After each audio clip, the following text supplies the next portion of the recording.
าคุณผู้ชมไปติดตามประสบนิกรทุกหมู่เหล่ารวมพิธีบำเพ็ญกุศลในวาระครบ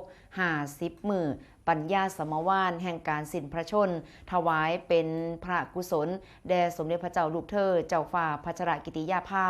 นเรศธิราชเทพยวดีกรมหลวงราชสารีนีสิริพัฒน์มหาวชราชธิดาค่ะ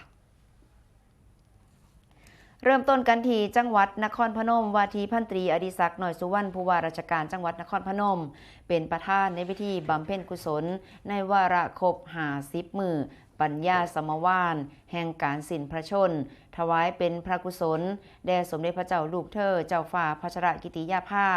นเรศธิราชเทพยวดีกรมหลวงราชสารีนีสิริพัฒน์มหาวชราชธิดาโดยมีพระราชสิริวัตรเจ้าคณะจังหวัดนครพนมเป็นประธานฝ่ายสงฆ์พร้อมด้วยผู้พิพากษาหัวหน้าศาลอัยการทหารตำรวจรองผู้ว่าราชการจังหวัดนครพนมหัวหน้าส่วนราชการข้าราชการเจ้าหน้าที่และกับประชาชนทุกหมู่เหล่าเข้าร่วมพิธีเพื่อแสดงความจงรักภักดีและก็ถวายความอาลัยตลอดจนน้อมรำลึกในพระมหากรุณาธิคุณอย่างหาที่สุดมิได้ค่ะ